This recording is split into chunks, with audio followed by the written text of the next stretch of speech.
hey, yeah.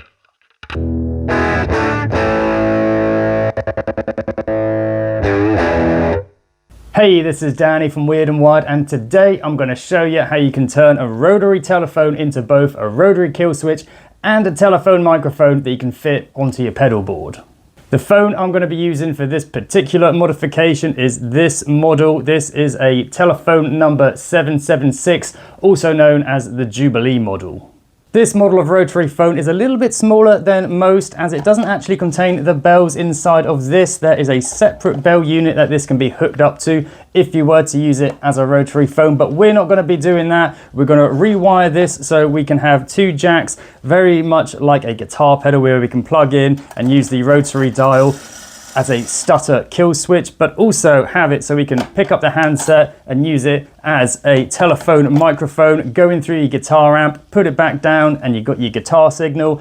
It's a very fun modification. I've had a few people reach out with this idea and asking, is this possible and how do you do it? So let's get into this thing and see how you can do this for yourself. First, we've got to open this thing up. Somewhere there will be a screw. On the 776 model, it is on the bottom of the base. Unscrew this and then you'll be able to remove the casing. On the circuit board inside, you will see the wires that connect to the telephone handset and the rotary dial. We just need to loosen the screws on the circuit board so we can remove these wires. To remove the circuit board from the base of the phone, there'll just be a single screw holding it down. Remove this and then you'll be able to remove the circuit board altogether. This switch here is the only component that you will need to remove from the circuit board. It has 5 soldered joins. Just heat these up and you'll be able to remove the switch from the board.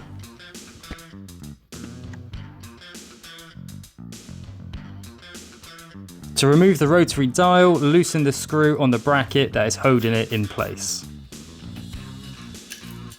As the rotary dial spins, these two terminals will quickly make and break contact, which creates the stutter effect. These terminals will correlate with 2 of the wires on the back of the rotary dial. We can snip the ends off of these 2 wires and trim them ready to be soldered. The telephone handset has 4 wires, 2 for the earpiece, 2 for the mouthpiece. We want to use the 2 which are connected to the earpiece, which in this case are the red and green wires. Again, we can snip and trim the ends ready to be soldered. So this switch is what is the key element of this modification, allowing us to switch from the guitar signal to the telephone microphone signal. We've got 5 terminals on the bottom, 2 on one side, which we don't have to worry about, but it's the 3 all on the other side, which is what we are going to be using on this switch. Looking at this switch with the button on the right hand side, we're going to use the middle terminal is going to be the signal from our input jack. The terminal on the left is going to be going to the rotary dial, and the terminal on the right is going to be going to the telephone microphone. Wiring the switch in this way means that when we have the handset pushed down on the button, we will get the signal from the rotary dial, and when the handset is picked up and that button is released, it will switch over to the telephone microphone. The only other components you need for this modification is a couple of 1/4" jacks, 1 for your input and 1 for your output. I'm going to start by soldering the wires from the rotary dial. As both wires are passing the signal, which will be cut as the rotary dial turns, they are interchangeable in that sense, but one does need to be wired to the positive terminal of a 1/4" jack and the other will be going to that switch.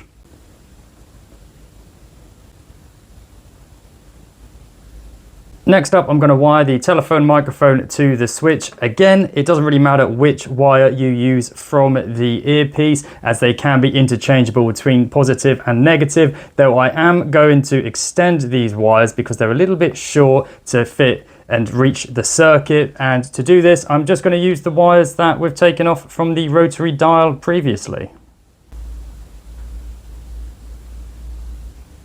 I do also like to use a bit of shrink wrap tubing, certainly on solder joins for these particularly thin wires.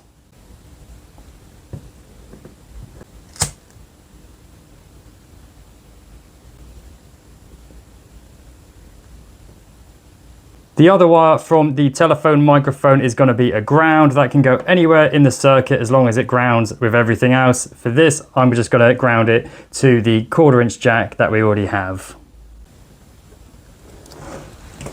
Now the last thing we have to do is to wire in our 1/4" jack, which would be the input. This is going to be going the positive terminal to the middle terminal of that switch, and then the ground, the negative, to the ground of the other 1/4" jack.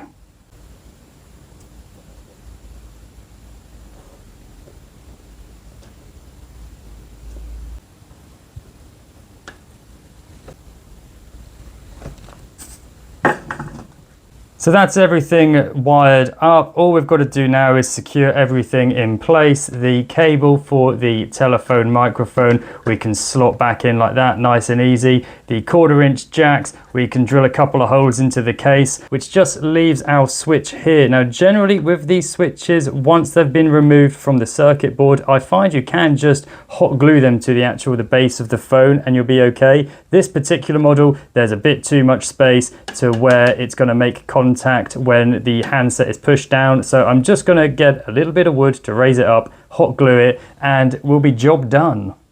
You may have also noticed that the cable for the telephone handset is pretty grim right there, which is surprising because the rest of the phone is actually very, very clean. But I have found that for cleaning up old rotary telephones, isopropyl alcohol does a great job of getting rid of all of that gunk. With this particular model of rotary phone, I have also found it is beneficial to move the switch a little bit further in to allow for the addition of the input jack. And then it's just a case of drilling a couple of holes for the input and output jacks, securing them in place and securing the case back to the base. So plugging this in, as with most pedals, we have our input on the right hand side and our output on the left hand side. And with the handset down,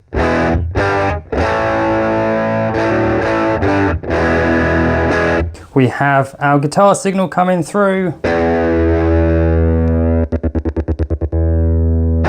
with the rotary dial working as a stutter kill switch. And then if we pick up the handset, we switch on over to the telephone microphone, and we can even use the kill switch on the top to quickly flicker between the two. Yeah!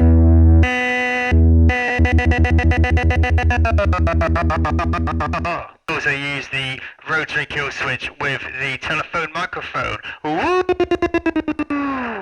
And that is how you can turn one of these rotary telephones into a rotary guitar kill switch pedal / telephone microphone. In terms of demonstrating it, I find it difficult to do it here at the workbench because in my mind, this is something which its application really shines in a live performance environment. For me, in my head, I see this as being, it's the last song of the set. It's the big, loud, raucous ending. I'm picking this up. I'm turning on all of my pedals. I'm shouting down the telephone. It's coming out my guitar amp. I'm chopping up the sound of the rotary dial, and it's just absolute chaos. But I also think this is perhaps one of those pieces of gear that its application is going to vary from person to person. I could give this to 10 different people, and there would be a few different ways that people could be using this.